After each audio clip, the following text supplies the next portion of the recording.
We have assets, lands, buildings, houses, institutions that have value. And the good news is that because you are in this room, you see the value in those assets. The other good news is that the Oikos Institute for Social Impact has a vision, has some strategies, and some plans. The good news is that we understand and have come to Chicago to sharpen and hone our understanding. That if we employ our faith, intellectual, social, and human capital in new ways, that we might learn how to fish differently. And so we are here to learn how to fish differently. We are at this luncheon to learn how to pivot. Because as my colleague, Dr. Blunt, is fond of saying, what got us here is not sufficient to get us there. So there is some pivoting that is going to be required if we're going to fish differently, if we are going to make the kind of impact in our communities and in our churches and in our HBCUs and even within ourselves that we are capable of making. And I think pivot is a good place to rest as we prepare to hear Dr. Ginwright's presentation. But beloved, that's the great and good news. You are here to learn how to fish different. We are excited. I have the honor and privilege of introducing the person who will introduce our speaker today. But I believe somebody said to us earlier, you never know who's in the room. The person I'm about to introduce, I was introduced to him because the person I was talking to said, you're not ready to talk to me yet. But I'm going to put you in a relationship with someone who can help you get to the place where you can come back and we can invest in the work you're doing. So sometimes we get frustrated when somebody tells us no, but we got to trust the process and build relationships. So I contacted this brother and he was like, why would I return this person's phone call? But persistence pays off. We finally had a chance to have lunch together and I invited him to come preach in my church. He said, man, I haven't preached in years. But once a preacher, always a preacher. He's a son in the ministry of Dr. Buster Soares. He's a graduate of Wesleyan. He's a writer extraordinaire. Has published several books and articles. Very impressive brother, very close to the Obama team and working on the fatherhood initiative of President Obama when he served as our president of the United States. And he and I were having lunch and I told him about this great book I read. And he thought I was talking about his book. I said, no, have you heard of The Four Pivots? He said, yes. I said, you know Shawn Ginwright? He said, yes. I said, do you know him? He said, yes. Let me text him right now. And so we're honored to have Shawn Dove with us today from New Prophet. He's a managing partner there. He's going to come and introduce our speaker today.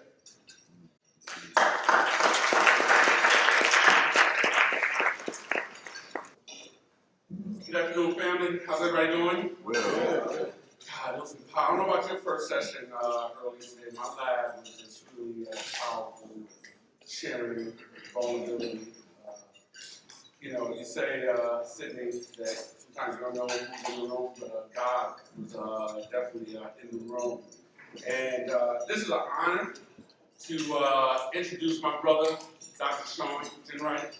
His bio is in your program, so I won't go through his bio. Very impressive, illuminated brother. And just a few things, and I want to get down and sit down so we can hear our keynote speaker. He's a father, husband, son, brother, author, visionary, and he's a friend. We work together side by side in the Black Male Achievement movement, where one of our mantras is that there's no cavalry coming to save the day in our community. That we're the iconic leaders that we have been waiting for, curators of the change we are seeking to see.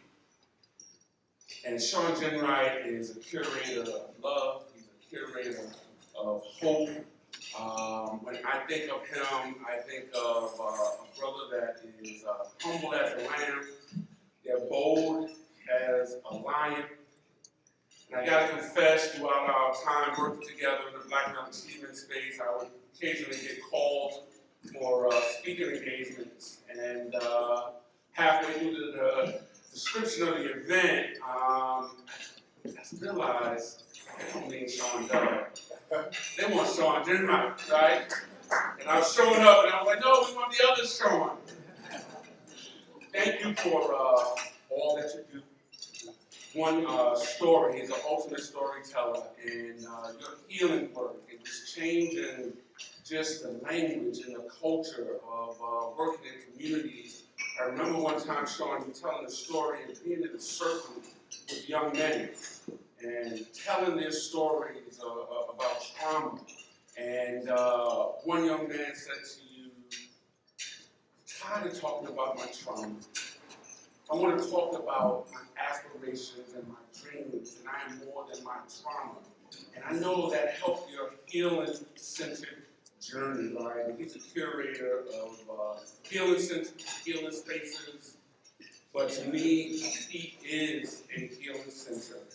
And so let's just welcome my good brother, Dr. Shawn Ginwright, to the stage. All right.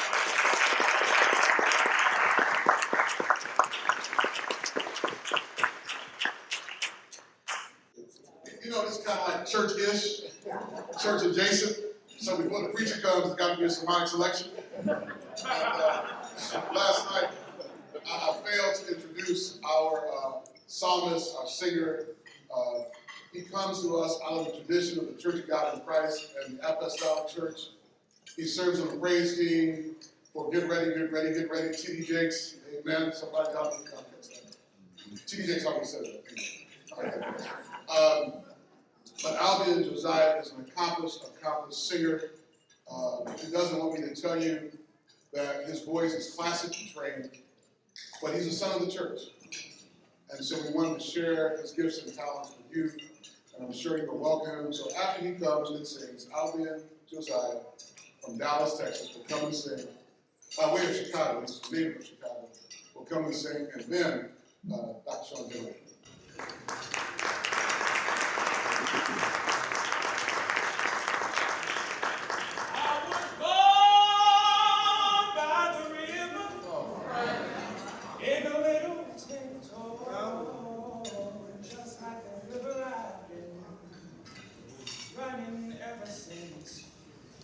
It's been a long, long time coming, but I know change gonna come.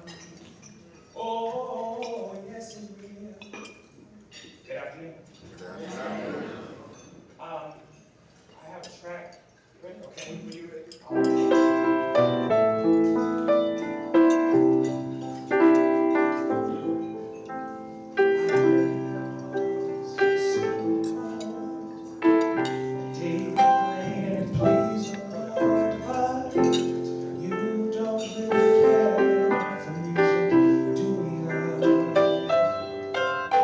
It goes like this.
somebody who outdrew you.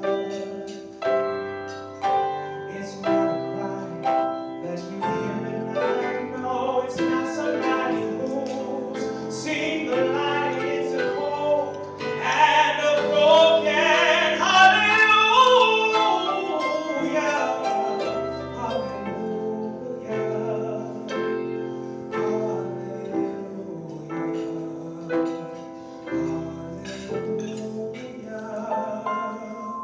Hallelujah.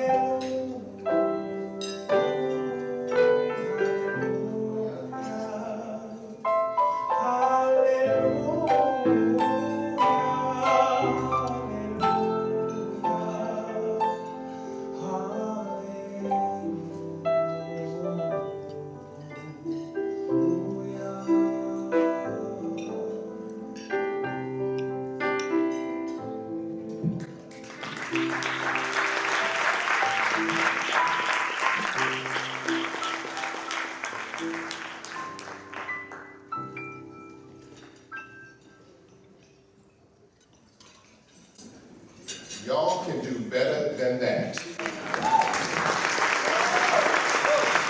Y'all can do better than that. Okay. I just want to say thank you to Reverend Dr. Sidney Williams and Reverend Dr. Blunt, to the entire Oikos family and community. I am deeply humbled to be here at Fishing Differently. Can y'all hear me okay? I am sitting here with so much gratitude. My soul is saturated by gratitude. And I'm just sitting here with just an amazement. I'm learning that this is the first year, the inaugural year of this conference, and I can see the power of the vision in investing in the impact that we need to transform our communities and our society, knowing that in order to do that, we got some work to do in our own souls. We got work to do in our own congregations and communities. So I am just thankful to be here and to be able to share these ideas with you. When I saw Shawn Dove and I was talking to Reverend Dr. Sidney Williams, he was sharing with me how he learned of the book and learned of my work, and I said, well, he said, well, it's a small world, and I was like, man, it's really not a small world, it's just a big family. We all have a connection with each other. I looked up the word oikos, and Greek for home, for structure, for family, for those things in our lives that matter. And I want to start sharing the 4 pivots with you with a personal story. And y'all, I feel like I'm at home in here, y'all, so this is not like a regular lecture I'm gonna give, so if I get emotional, just, give me some love and grace, all right? I'm gonna just be real with y'all. This is a story about my mom. My mama grew up in this place called Trenton, Florida, right outside of Gainesville. And as a child, my mama, we moved in LA, but in LA, when we were children, my mama used to tell me this story about this beautiful little home she grew up in Trenton, Florida. As a children, she used to tell us, me and my brother, stories about, going back out in the creek, near this little creek behind her house, and she would tell us stories about climbing the mango trees and eating fresh mangoes, and her cousins. She would tell us stories, because in LA, we couldn't imagine this, but she said in the little house that she grew up in, in the summertime, when the sun hung low across the creek, there'd be these little lightning bugs, and they would glow in the dark. Ooh, boy, when me and my brothers heard her tell that story, we just was like, woo. It was so magical. So we had always had the imagination of one day seeing this little beautiful home that my mother shared with us as when she was a child. It's probably about 10 years ago, my mama called me and said one of her cousins had passed away in Trenton, Florida. And she wanted me to come to the funeral. Now, you know, I said, Mom, you know I want to come to the funeral, but I got students and I got papers to grade and I got meetings to go to and I got people like Shawn to report to. And so she said, boy, bring your narrow butt, buy your ticket, and get your butt to Trenton, Florida. So I did what my mama asked me to do. And I'm so glad because my life would not be the same had I not taken that trip. Deep down inside, when I was on that airplane, that Delta flight, flying from San Francisco to Trenton, deep down inside, what I really wanted to know and see and feel and experience was that little house that my mama told me about. I had imagined a white house with a little picket fence, and I had seen the creek behind the house, and I wanted to see the mango trees, man, that my mama had always told me about. And so deep down inside, when we landed and I drove to Trenton, I was excited to see this house. And so my mama, you know how mamas are, y'all. She's proud of her son. So she wanted to take me to see all my cousins before she took me to the little house. And so she took me to one cousin's house, and we sat down on the couch with the plastic covers. Y'all know what I'm talking about. And we drank lemonade and talked, and she took me to the next house with the plastic runners because we didn't want the carpet to get all messed up. And it was getting late in the day. And I said, Mama, I really want to see the house that you used to tell me about. She said, baby, I'm going to show you the house. Don't worry, I just need to take you up your other cousin's house. So finally we decided to go. My mom said, okay, I'm going to go show you the house. We walked down the street and we took a left turn down a road, a dirt road.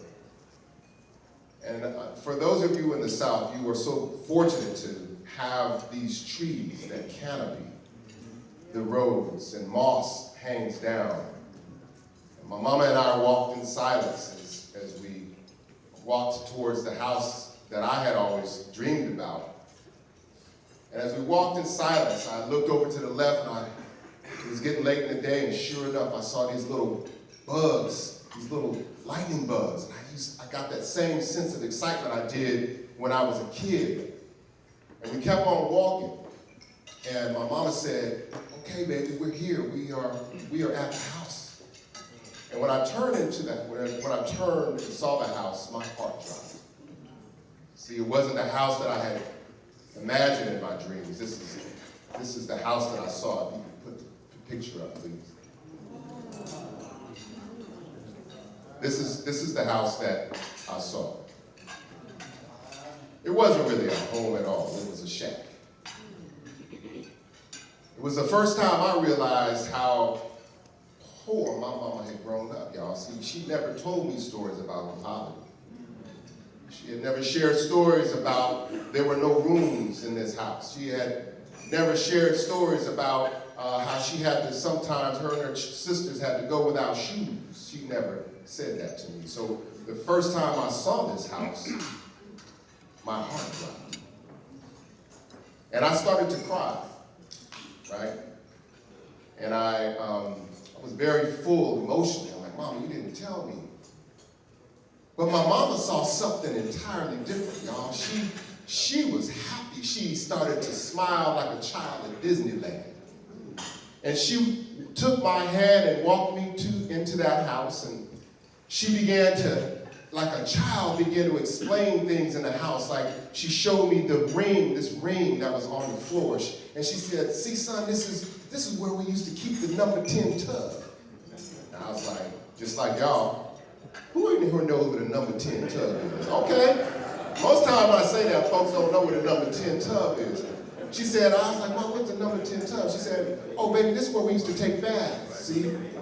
Because we used to heat up the water And I used to bathe your auntie in there, and I used to take baths. We didn't have, and this is where we used to keep the number 10 tub, and then she would walk over to the next corner, and she showed me where the stove was and how I used to heat it up. And she was so excited, and she was talking and showing me every little corner in the house. When she looked up at me, and she saw that I was still sad, and I was crying, I was full of emotion. She said something to me that I'll never forget. She said, "Baby, why are you so sad here?" I'm like, "Mom, I didn't know you grew up this poor. I didn't know you had grown up like this." And she said, "Baby, listen to me. I want you to know something. That in this house, when I was a child, I dreamed of you before you even existed. And so for you to be able to come back as a manifestation of my dreams, this is a completion of the thing that I had always imagined in my life." It changed me. And from that moment on, I realized something different about my mom. And for all of us, really. And that is, even though she understood poverty, she was not defined by it. Even though she understood poverty, she was not defined by it. And it's with this story that really compelled me to begin to really think differently about who we are in this society. And the ways in which the conditions of our lives, the ways in which the conditions of our work, the ways in which the conditions of everything we do are structured and predetermined, but we still have the capacity to do what my mama did. And that is to see beyond those things that we believe are impossible. And so I wrote this book, The Four Pivots, really to myself, y'all. I didn't write it for everyone. I wrote this book for myself. I'm familiar with writing academic work, and I'm familiar with writing research papers, and I'm used to writing about policy work, but I never wrote a book from my soul. And I wrote this book so that I could feel better and have a sense of purpose of what is important in trying to create the changes in our lives and the changes in our communities that we need. And in my journey, y'all, the work that I've been doing for most of my career, I have learned that the most significant change that we make, is actually an inside journey. It's an inside job. And that while we need to continue to fight and push and change the conditions of our communities, there's work we need to do inside. Some of the work that I've done over the past, I've lost friends. I've lost because they didn't rest. I've lost colleagues because we didn't give them the permission to do the self-reflection about who they need to become. And so I came to a point in my life where I began to question and think differently about what is really required to create the kind of changes in our lives and the changes in our communities that we all deserve. My mama did it, why can't I? And so the book is called The Four Pivots, and as we know all the reasons why we need to pivot. And I'm not gonna go over all the reasons we need to pivot because we know that society is changing before our eyes. And my own work focuses mostly on young people, but we know from research, we know from all the issues that are facing us is that we are actually becoming numb to some of the most inhumane conditions and treatment of our communities that we have seen. The shootings, the lack of our ability to create policy, to create gun control policy. This society is fragile and ripping apart. Our democracy right now is very fragile. And it is not so much that we need to strengthen the Democratic Party or strengthen the Republican Party. We need human transformation. Because without that, we are headed towards something that we haven't seen before. And so this is the condition that we're in. And everyone in here knows, everyone in here has been through something. an illness, separation, divorce, loss of a job. Everyone has been through something. And that sometimes that issue, the thing that we're navigating, I know how my daddy taught me. My daddy was like, man, just suck it up. Just bury it. Don't cry. Don't be vulnerable. Tough it up. Get through it. And so the issues that I experienced in my life, my daddy would always whisper to me, don't talk about it. Don't share the story with no one else. One night, I'm going off script, y'all, so y'all have to excuse me. I'm going off script. One night, and for those who read the book, you know how this happened. One night I woke up in a sweat because I couldn't sleep. And I came into my living room, and something came over me where I just began to wail. Not cry, not sniffle, but wail, cry from my soul, y'all, because I couldn't do it no more. I couldn't raise $1 million a year for the nonprofit. I couldn't work with the young people. I was writing a dissertation, trying to get through graduate school, and I had a 6-month-old baby at the time, and we had just bought a house, and I couldn't make the mortgage, and I couldn't deal with it no more. And my wife came and, she said, what's wrong with me? And I said, I don't know what's going on. And part of me, right, I heard this whisper, this tough baritone voice said, man, suck it up, chill butt up, and get back to sleep. And the other voice said, it's okay, man, it's okay. And it was in that dialogue where I realized that, man, if I'm going through this, other folks might have the same experience. Right? Everybody might have the same experience. And so this book I wrote as a really personal testimony to what I believe is necessary for us to engage in some of the most significant changes. So we're really trying to all solve the wrong problems. And that is, sometimes I think what we do is we focus on the surface issues that are facing us. There we go. This is a little diagram we use when I do trainings on the 4 pivots. Most of us, I'm not an artist, y'all, so this triangle is really supposed to be an iceberg, right? But I couldn't draw an iceberg, so I just drew a triangle. So most of us, all right, so most of us focus on the top of the iceberg. That is events, the thing that happened. And then we respond to that. But if we go a little bit below the surface, we can ask, what have been the patterns and trends over time? Like, what has caused this event to happen? But if we go even further beneath that, we can look at the structures, the policies, the things that are in our organizations and that actually create the patterns that create the events. But the real magic is, the real transformation happens when we go to the very bottom of the iceberg, and that's how we think. That's our beliefs. Those are the core values about what we hold that actually produce the structures that shape the patterns that actually create the events. So how do we then go to the bottom of the iceberg? And so this book is more of an ethical and moral compass for us, to think not about only what's external to the changes that we need to make, but internal about the changes that we need to grapple with in our own lives. And so I call them a pivot, because a pivot is subtle, y'all. Like a pivot, a change is hard. If I said, okay, everybody, you gotta change your diet. I don't wanna change my diet. I like fried chicken. I'm gonna be honest with y'all, man. Like I don't wanna change my diet, right? Change is hard. Change makes you have to take a conscious effort to do something entirely differently, but a pivot is subtle. A pivot is subtle. A pivot means if you're headed in this direction, but you make a subtle shift, that if you continue on that subtle pivot, you'll end up in an entirely different place than you were if you would have stayed in this direction. A pivot is minimal effort that has maximum output.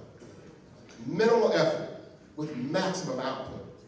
It means that we can pivot. When I saw this, when I was watching, I'm sorry, but I'm a Warriors fan, y'all. I love me some Steph Curry, right? Steph knows how to pivot, right? how he pivots on the ball, right? It's just subtle efforts that actually have a tremendous output. And so when I began to sort of think about my own life, the places where my mentors and life's lessons and God said to me, it's time for you to pivot, I began to think about the kinds of pivots that are necessary. So this first pivot is a pivot from a lens to a mirror. And this pivot means that, you know, most of our training and most of the way in which we see the world is through a lens. It's the analysis of all the issues, the things that are challenging for our communities and our neighborhoods. We can understand joblessness. We can understand the challenges with our schools. We understand the conditions that create poverty, the structural conditions. In fact, as a sociologist, most of my own training was lens work. I had a profound analysis of all the issues facing Black and brown communities. But what I didn't learn about in graduate school or any of the work that my graduate training, my sociological work, is mirror work. Mirror work is much harder than lens work. And mirror work requires us to ask questions about ourselves and not questions about the condition. Mirror work is a lot harder because the mirror don't lie, y'all. Everybody got in front of a mirror, well, some of y'all did, this morning, right? You got in front of a mirror this morning when you put on your makeup, when you brush your teeth, when you shave, and that mirror didn't lie to you. It told you exactly what was in front of it. That's what mirror work does.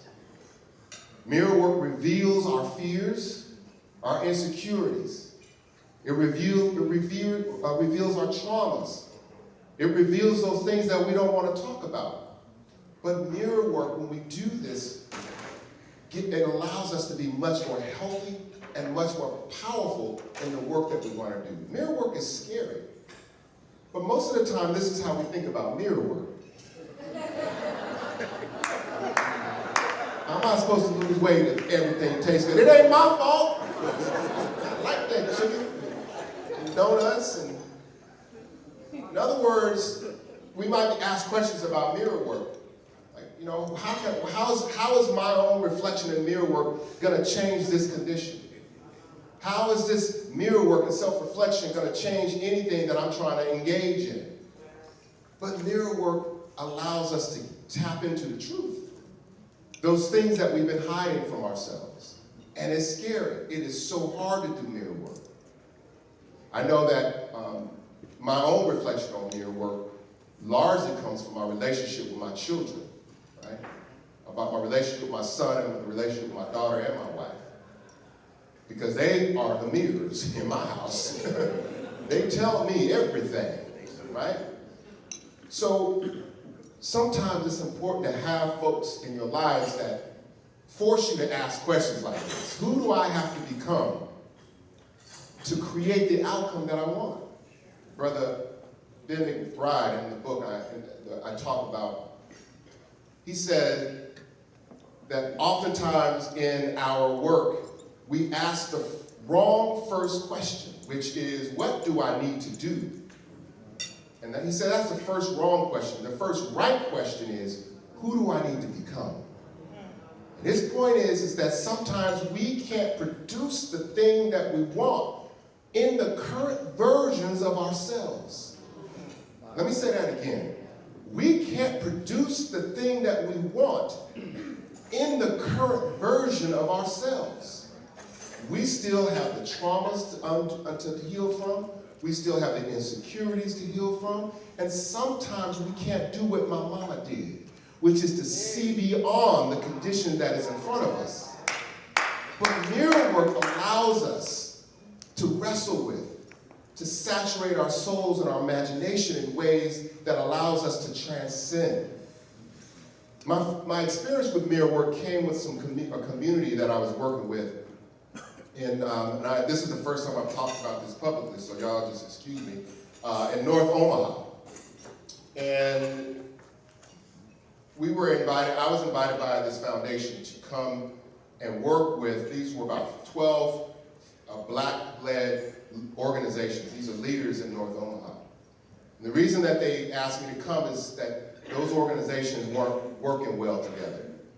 That was to say it lightly.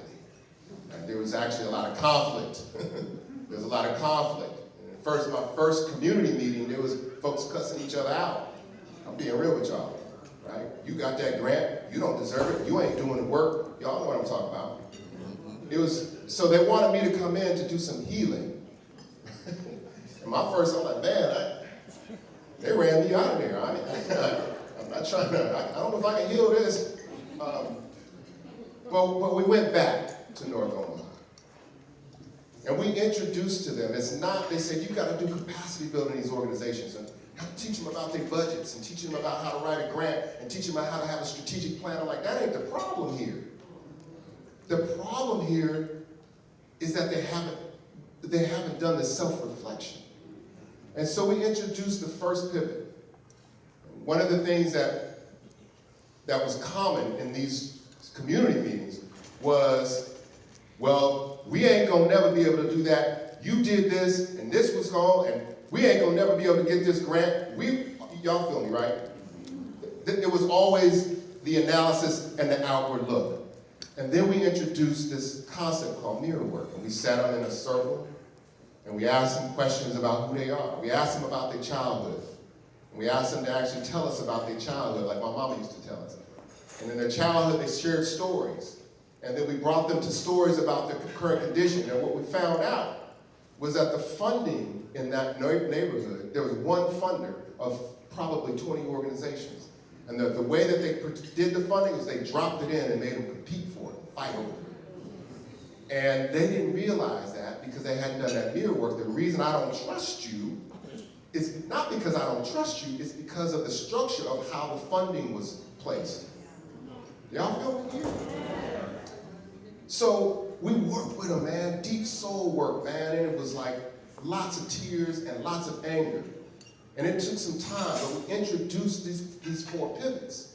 And what they started doing in the meetings is saying, okay, y'all, let's stop this analysis, this lens work, let's do some mirror work.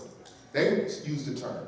What is the fear that's coming up for you now? They started to use the term, they started to use it, and they began to transform. So much so now, after 3 years, they've created their own organization as a collective in North Omaha. Now they are making the changes. They've created a coalition in North Omaha that is not only together, now they couldn't even be in the room together, now they have their own coalition, that not only are they a coalition, but they are promoting healing and they are dictating and telling the funders how to structure the money that they need to transform that community. All because they are engaged in the mirror work that's important. One of the community members said that, and y'all, make sure I don't go over, okay? Because I'm talking, man. So one of the community members said that, you know what, we have to change because the conditions are the same, and we keep getting the same results. So when we change, we can see something possible that didn't exist before. And this is exactly what happened. The second pivot is this pivot from transactional to transformative relationships. And we know what the differences between transactional and transformative relationships are. Transactional relationships are those relationships that are a function of our title. And we love our titles, y'all.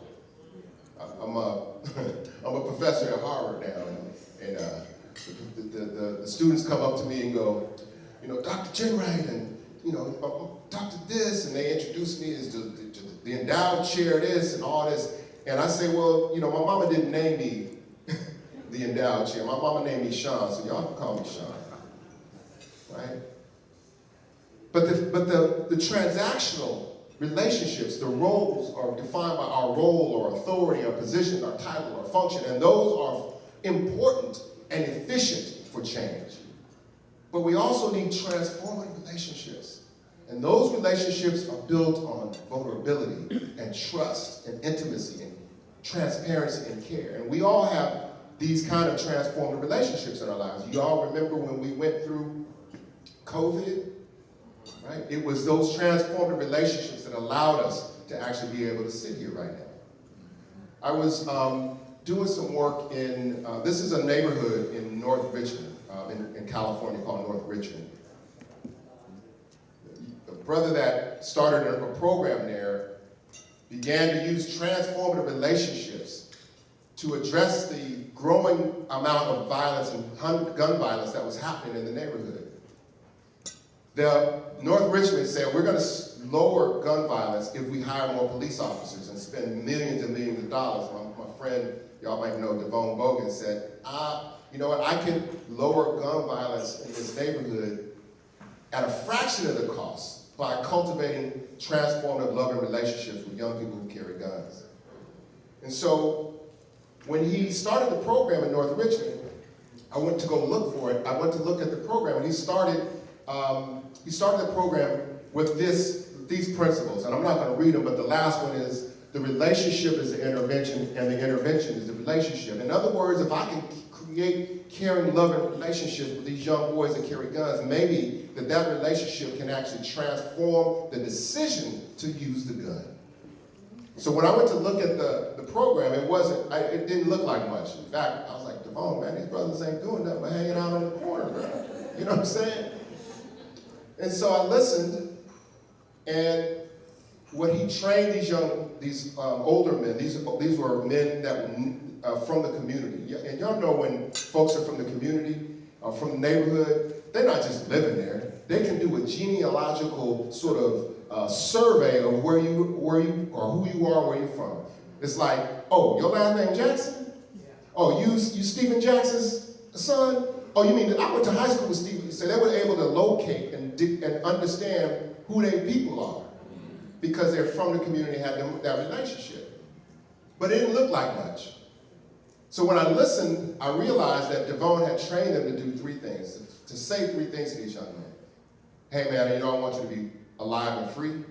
2, is there anything I can do for you? And 3, I love y'all, right? Now, the third one I like, Devon, that's kind of corny, man. Like, how are you going to end gun violence by training other brothers to say, I love you, to these other brothers that carry guns, right? Y'all can laugh, it sounds corny, right? So he said, yeah, man, because they got to believe it. And so over time, it wasn't just the term, I love you. It was when one of the young men would go up and say, hey, man, I know your little brother, you told me your little brother needs some cleats. Go tell him, I got some cleats in the trunk. Hey, I know you said your I need some food, I'm gonna take some food over there later on today. In other words, they became surrogate uncles. They became an extended part of their family. They began to establish trust. They began to cultivate this thing called transformative relationships. They began to share their own story and their own trauma with these young people. So much so that the young people began to listen to them. And one of the things that they asked the young people to do is because they're from the community is they say, man, we're not going to tell y'all not to carry guns because we know that's fake. But if you need to use the gun, please come seek me first. And so this is exactly what they did. This is Uncle Joe. And so there was a time when there was a shooting with some of the young men that they were working with. And the young men said, we're going to go retaliate. We're going to use our guns and retaliate because they shot up the park. But they remember what Uncle Joe said. They said, hey man, come see me first before y'all go use the guns. And so they came in. Joe was like, hey man, I know you guys are mad and angry. You got to go shoot up the park, whatever. But check this out. Let's go get some pizza first. Now, for a 12, 13-year-old, 14-year-old boy, that actually is not a bad idea. Then we got pizza. And if you do that day in and day out, build those kind of relationships, transformative relationships, these are the results you get. When they started the program in 2009, they had 45 homicides. And by 2014, it was down to 12, and it's remained under that to this very day. Because they're creating these transformative relationships in their lives. The third pivot. The pivot from problem to possibility. A pivot from problem to possibility. And this pivot is so important because oftentimes our oppression, our condition limits what we can see and imagine, right? the issue of problem, we begin to engage in this persistent and consistent problem solving. And as leaders, we need to problem solve. But as a leader, if we're only problem solving, you just being like a firefighter, putting out problems and problems. Our responsibility is to have the other side of the equation as a leader, is to see beyond the condition that is there and lead people through it. Problem to possibility is a hard pivot. How many of y'all know what this is? This, see, when I do this to young crowds, they don't know what this is. They go, I don't know, it look like some video machines or something like that. All right, if y'all know what this is, if you really know what it is, yell out your favorite game. Galaxy, Pac-Man, Miss Pac-Man, Space Invaders, okay, y'all do know what this is, all right? What? Frogger, okay. Frogger was fun one, all right. So y'all do know what this is. I thought y'all was just, trying to humor me. So there was one game in there called Whack-A-Mole. Y'all remember Whack-A-Mole? Whack-A-Mole, you just hit the mole, right? And you don't ever actually win because you can't always hit the mole, right? That's sometimes what our work lives and our lives are like, is that we are in this process of consistent and persistent games of Whack-A-Mole. And that's what problem solving is. And that we're never able to step back and actually imagine something entirely different. The conditions of our lives limit what we can see. I always tell my students that the greatest consequence, y'all, the greatest consequence of oppression is not the barriers and the limits of our opportunities. That's not the greatest consequence. It's not racism. It's not the conditions. The greatest consequence of oppression is the destruction of our ability to see beyond it. We can't see it another way. And as a result of that, we are tethered to that condition. And this is why we continue to use language that still tethers us to the condition that we want to change. I don't want to live in a world that's anti-racist. I don't want to define what I want by the opposite of what it ain't. I don't want to define my reality by the absence. The absence of illness doesn't constitute health. The absence of violence does not constitute peace. So why am I defining the world I want by the anti? I want belonging. I want mattering. I want beloved community. Right? So we have to begin to look and think about even the language that we use to think about our work. And my students always are focusing so much. I gave them an assignment and I said, tell me about your jobs. And in their description of their jobs on that first time I gave them an assignment, they described their jobs as, my job is to resist white supremacy. My job is to disrupt police violence. My job is to fight for equality and struggle for justice. All of which are key and critical and important in our battle for justice. Then I asked them to write their jobs using only the open words. And they said, ooh, that was the hardest assignment they ever had. They could not even use and think about how to reimagine their community, how to create a different condition, how to design and play in a different way. And so even in our language, we have to interrogate the language that we use to describe the world that we want. So in a group that I was involved in with these young men, and you probably heard Shawn told part of this story. These were young men who had all had various forms of trauma, man. Some of them were homeless, some of them were substance abusing. They were high in the trauma circle the healing circle I was in. And one of the young men said, Dr. Ginwright, I'm tired of talking about my trauma like Shawn just said. I want to talk about what I dream about. And all the other young men kind of chimed in, yeah, man, I'm tired of talking about the worst thing that ever happened to me. I want to talk about the fact that I want to open up my own t-shirt shop. I want to open up my own, radio station. And he came to this one young man. His name was John. John was high in the group and was still selling drugs, he was the least likely to achieve his dreams. So when it got to John, John said, man, I don't really want to start no business, man.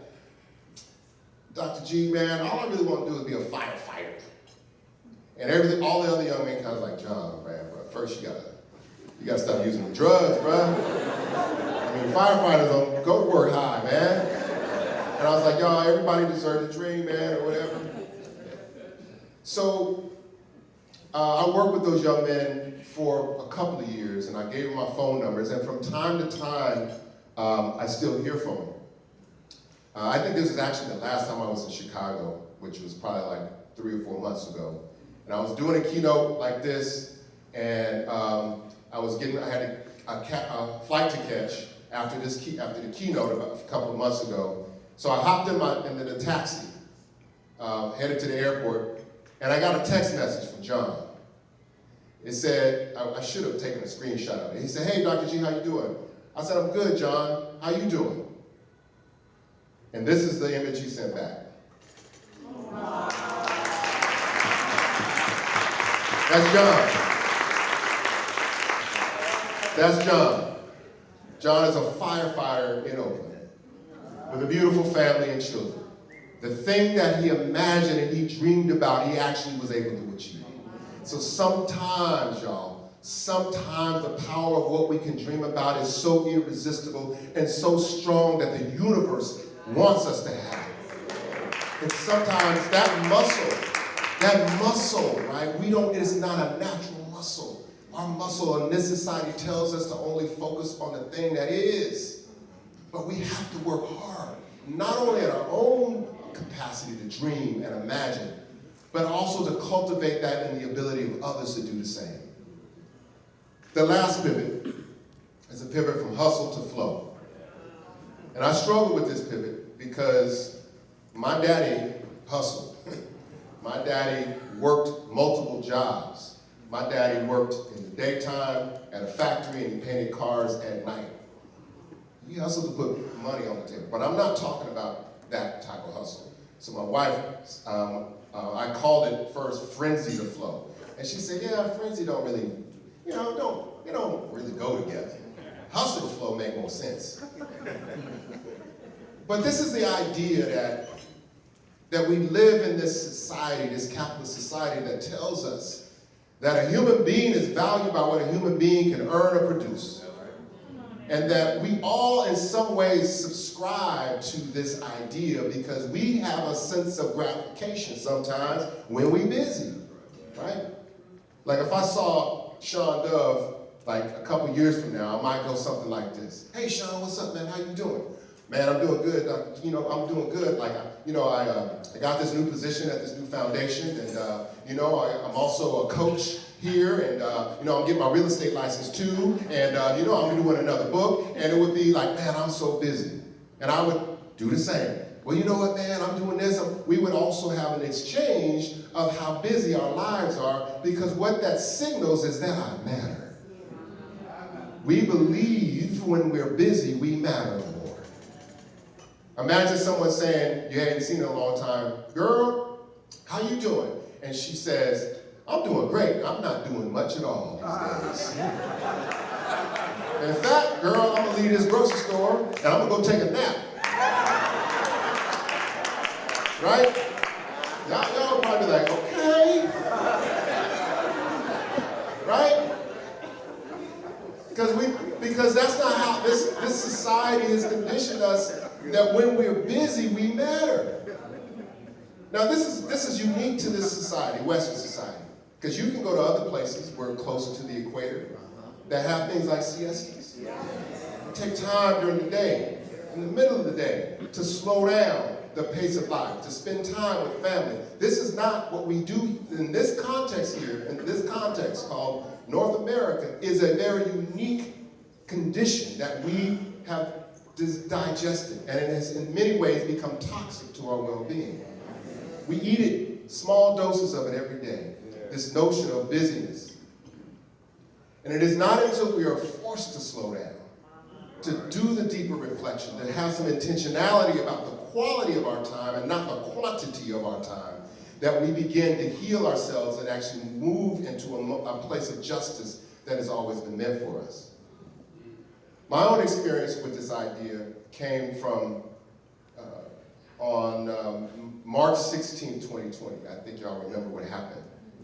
The world shut down. So I was preparing. I have a pretty well-oiled routine, y'all. So when I go and speak, I get up early in the morning, I lay out my clothes, I go to I get to catch a flight to the airport. This particular morning, now this is gonna be personal, y'all, so y'all gotta just stick with me, all right? So this particular morning, my wife is gone. We empty nesters. Y'all should clap for that. We are empty nesters. Yes, we are. But she was gone at this particular time. It was just me and the dog. And so I was preparing to catch the flight. I was in the shower, and my dog was standing by the door. And I'm like, dog. So I jumped out of the shower, and as I stepped down, I slipped. And I fell on a corner of the step.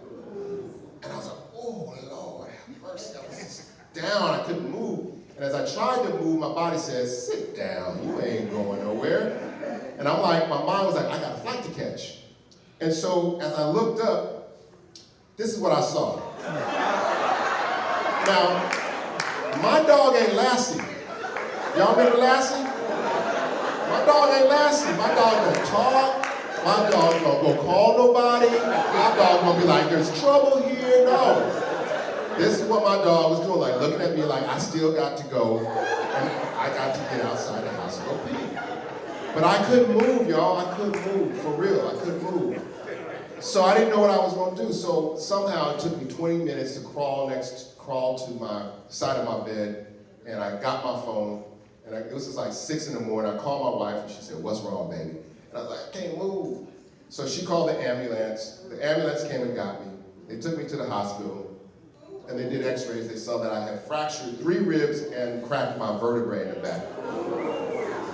And the doctor said, you ain't going nowhere for weeks. So I got home and realized that y'all wasn't going nowhere either. It was the same time we shut down. We were stuck home together. But during that time, we were all forced to reconcile with time. We were all forced to slow down and to determine what was really important in our lives. Some of us started to bake again. Some of us started to read. Some of us started to play the guitar. Some of us started to redecorate the house. Whatever it is you did, your relationship with time changed. Now the challenge is now. The lesson that you learned during COVID, did you keep that lesson of how we can renegotiate our relationship with time and use time for our own health and benefit so that we can actually make space for justice in our lives and justice in our communities. I want to end with this quote by Michelle Alexander that I think is, Michelle Alexander wrote the book New Jim Crow, is the most brilliant legal mind of our times. And about 4 years ago, Michelle Alexander, she had written legal articles, she had written policy briefs, she had documented the condition of the new forms of slavery when she said about 5 years ago, I'm not practicing law anymore. And she enrolled in Union Theological School. In the New York Times, she wrote, the reason that I enrolled in the Union Theological School is because the questions and the answers that I have are different now that law does not provide me. I can't even ask some questions in this legal space. And so she wrote in the New York Times that this is not simply a legal problem, this condition that we're in is not a policy or political problem.